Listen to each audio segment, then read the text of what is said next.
Welcome into another episode of This Is Whirlie Nation. The Grimsley Whirlies 11-6, 6-2 in Metro 4A play on the basketball season. I'm the voice of the Whirlies, Chase Williams, here with the head coach, Coach Corbett. Coach, last week you had two conference wins over Southwest and Southeast, and then you also played Rocky River on Saturday, fell just short in that one. But you got two big games as well when it comes up to this week with Northwest and Rag. So we'll talk all about that and more. But let's start with the aspect of two wins and a close loss last week, playing 3 straight days. Walk me a little bit through the past 7 days or so. I think the last 7 days have been just like it's in for the start of this season, the unexpected, so we're in a situation this week where we did not have practice. So we practiced Monday thinking we were getting ready for Southwest, and then with school being canceled Tuesday and Wednesday, not being able to practice, and then coming out and playing Thursday, and then Friday and Saturday. So that was a very exhausting last 3 days. So our practice today, we just really focused on walking through and getting up some shots just to concentrate and get ready for Northwest. But I was really pleased with our week last week, with a tough win at home against Southwest Guilford, a team that's right at the top of the league with us. And then another win against Southeast on Friday to remain in first place. So that was big for us. And then going on the road to play in a neutral site against a quality Rocky River team, but we had to do that without Faison and DJ. And when you're missing 16 rebounds a game, that kind of put us in a tough situation. But I was still pleased with the performance that we gave. We were up late in the game, and then there were a couple of questionable foul calls that were called, and one with 1.2 seconds to go in the game, where they hit 2 free throws and beat us. So, hats off to them. But, I think if we're full strength, I think we take that game. A lot to learn from last week. Let's single in on, well, let's start here. I mean, it seems like every time I ask you about each week, it's been wild. There's not been a normal week. You've coached a lot of basketball over the years.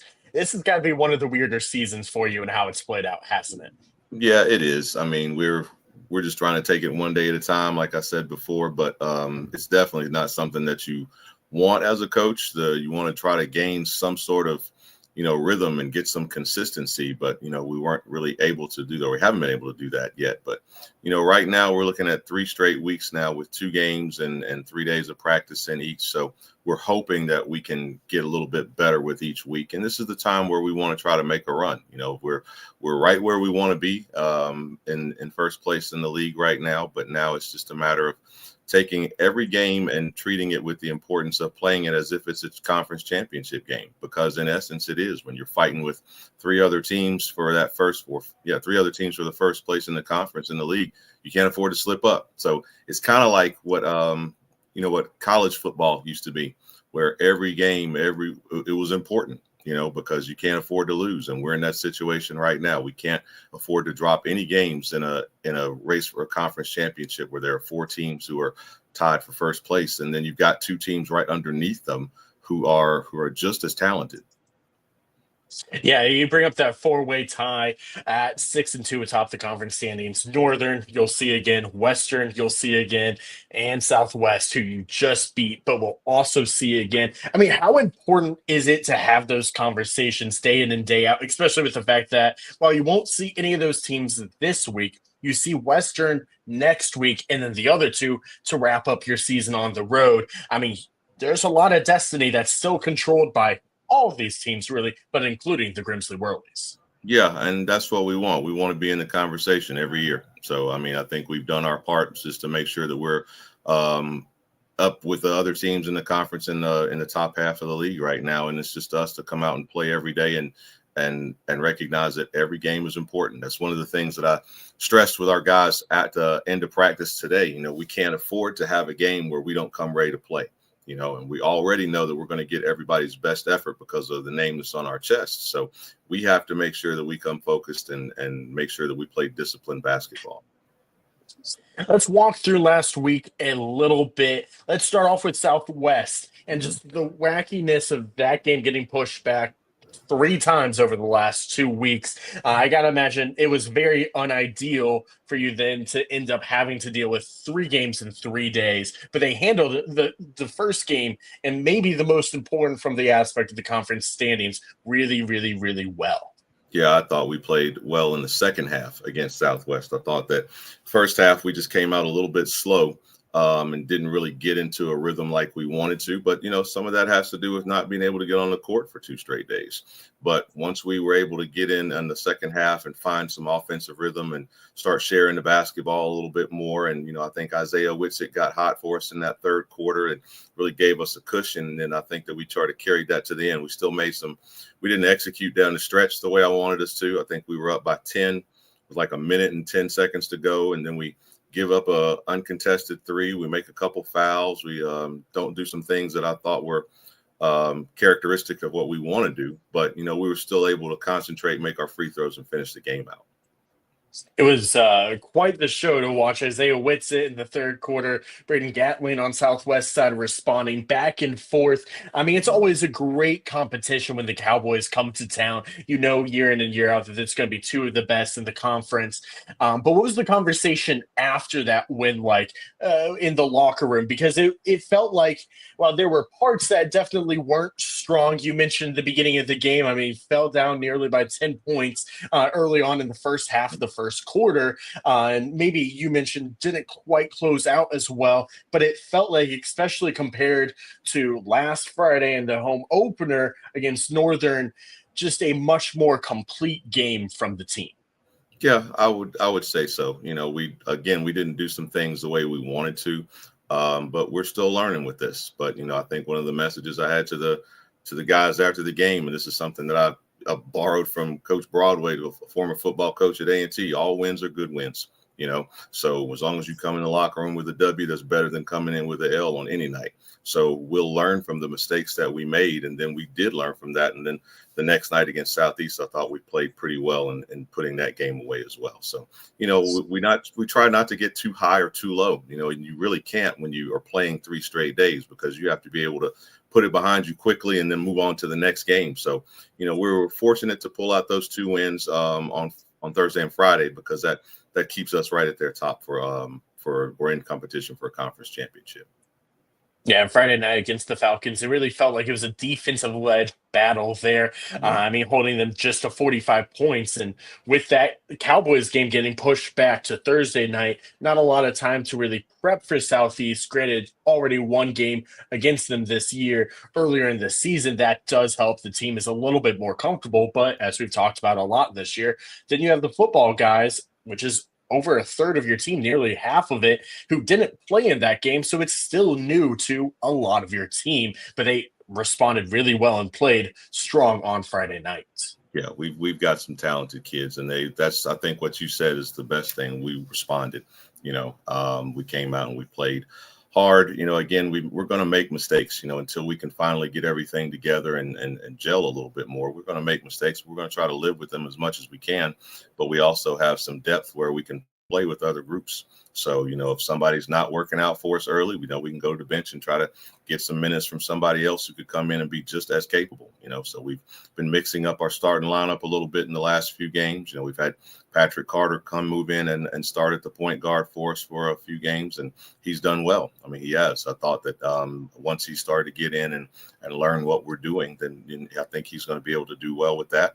EJ Davis has done good for us as well. He's coming off the bench, but he's still playing a lot of minutes and playing hard in the minutes that he's in there. We're still getting a few minutes here and there from Brody Atkins as well. So, we have 3 guys who we've been running our point guard position, who've handled that with a lot of class. And, we can still put Isaiah at the point too, if we need to. So we have 3 or 4 kids who are versatile enough to play that position, but, they've led us. So we're happy with where we are at that position right now. Let's talk about Patrick Carter for a moment because he had a quiet start to his season coming in with the rest of the football guys. And then again, as I mentioned, you call a timeout early against Southwest on Thursday night. The offense isn't really rolling. Patrick Carter is in the game here, and he just injects life into that offense. And he's had a fantastic week of basketball. It got to be a pleasant surprise of a boost off the bench on Thursday night and then getting rewarded for it through the rest of the weekend.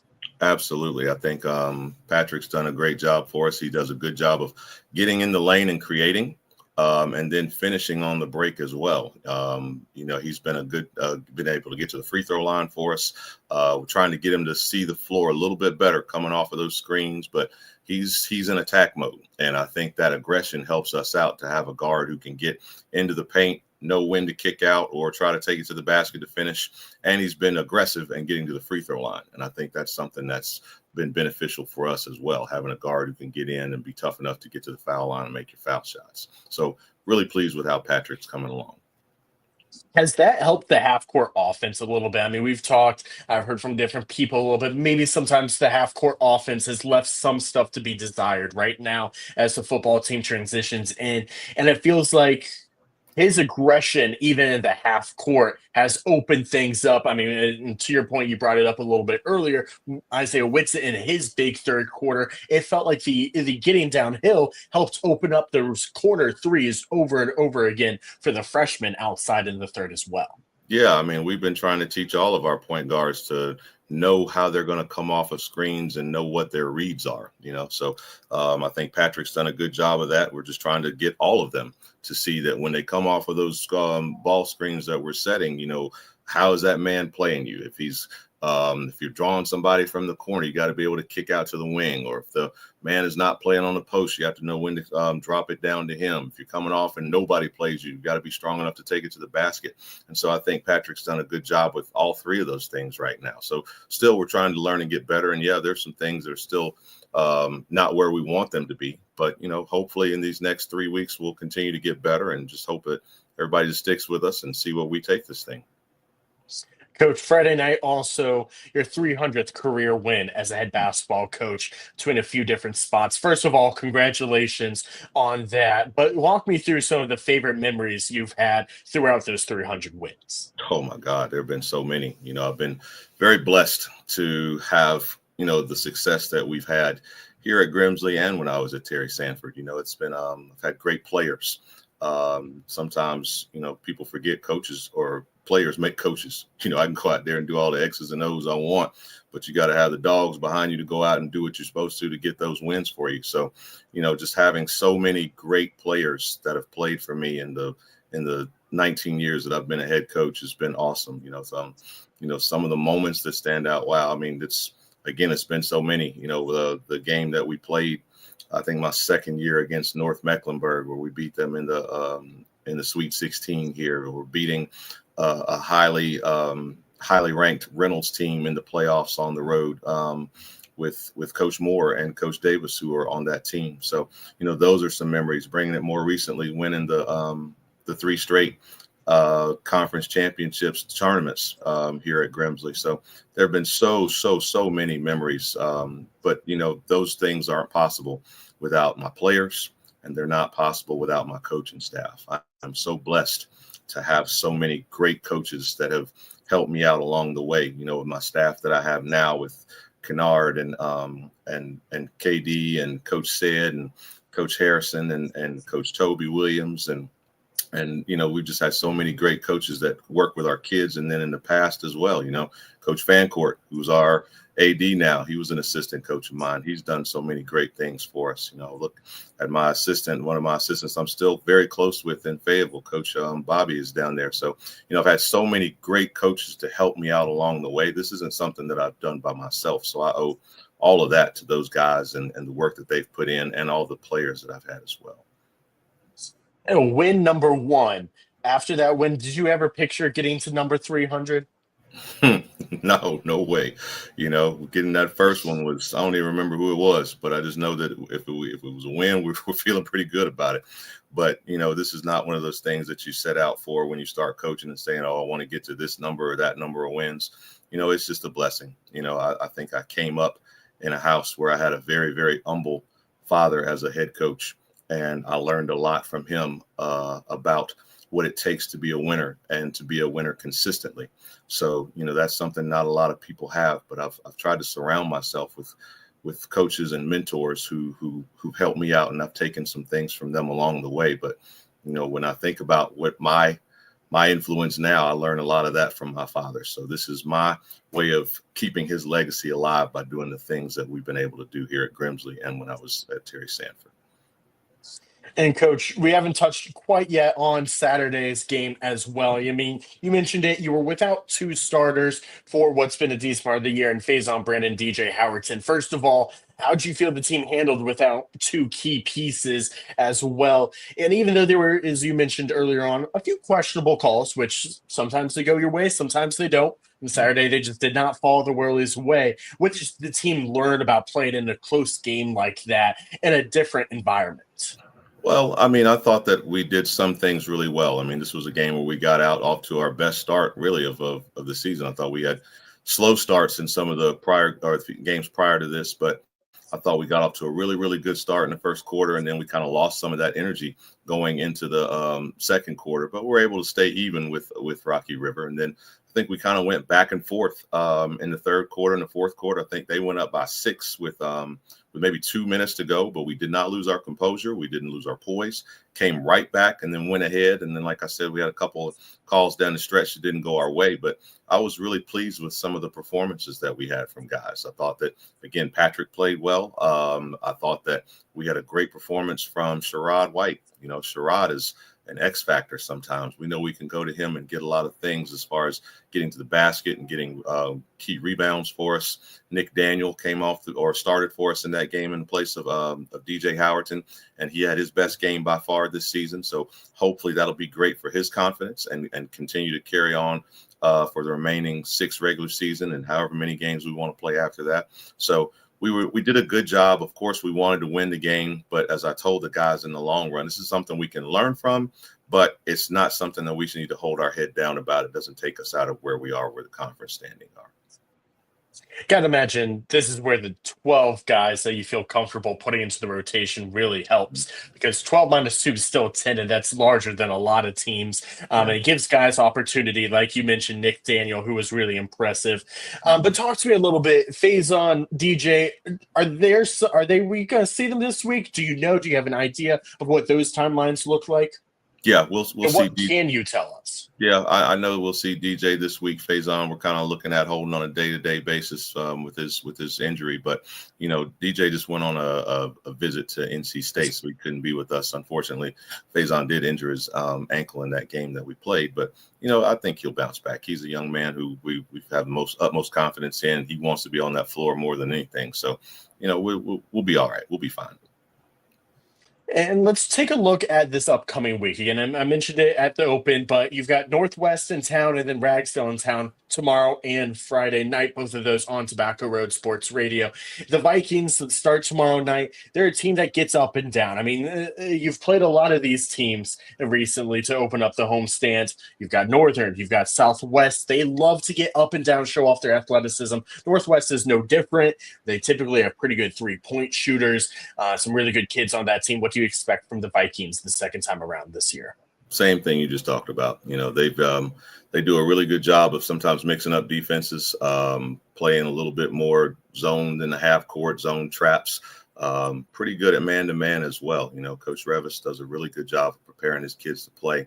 And they, like you said, they keep shooters. They have a lot of kids on the wing who can shoot the basketball. So, if anything else, we've talked to our guys about the importance of being there on the catch and then sitting down, being ready to guard. So we know we have to be able to guard the 3-point line, and then the big kid that they have inside, he's hurt us the last 2 times that we've played them. So he had a pretty good game last year against us over there. And then in the first game here, he played really, really well against them, as well as the other big kid that they had. So they've got good size.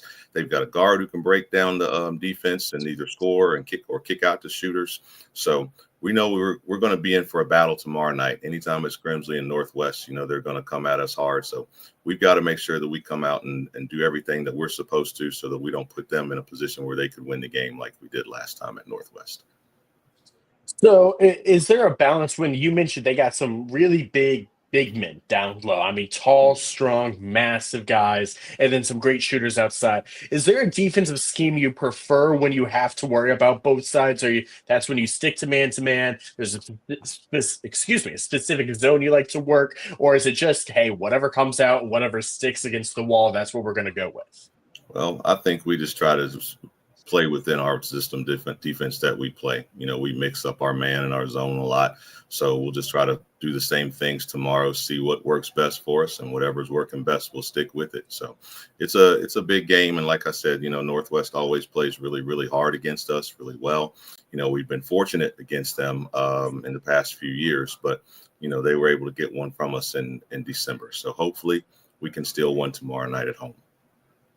And then on Friday, you got Ragsdale. Ragsdale still looking for that first conference victory. It's really easy, I got to imagine, for certain people to just kind of wipe that one. Don't think about it too much. But how important is it? Because that's a loss that would definitely bite you in the backside when it comes to the last week of the season if you don't take care of business on Friday. Yeah, well, anytime we play anyone, they're the most important game on our schedule. So, we've always tried to teach the kids to never look past anyone. And so when you've got a Ragsdale team who can be dangerous, I've seen them push Northern Guilford. I've seen them play really, really well against Reynolds. I've seen them play hard in situations against Southwest a couple weeks ago in that first quarter and some of the first half. So, you don't want to let any team come out ready to play that they catch fire and then you've got trouble. So with Ragsdale, we've got to make sure that we come out and have a good start. Got to play hard. And make sure that we defend and try to force them into some turnovers. So if we can do those things, hopefully we'll be all right. But we always tell our team, you got to treat whoever we're playing as the most important game. Coach, as always, we appreciate your time again. The Whirlie is 6-2 atop the Metro 4A standings. They look to stay there with games against Northwest tomorrow, Tuesday night. Girls start at 6 o'clock. The boys follow. And then Ragsdale, same time. Both of those on Tobacco Road Sports Radio. I'll have the call for you. Best of luck this week, Coach. Thank you as always. You're listening to This is Whirlie Nation, and it's a Tobacco Road Sports Radio presentation.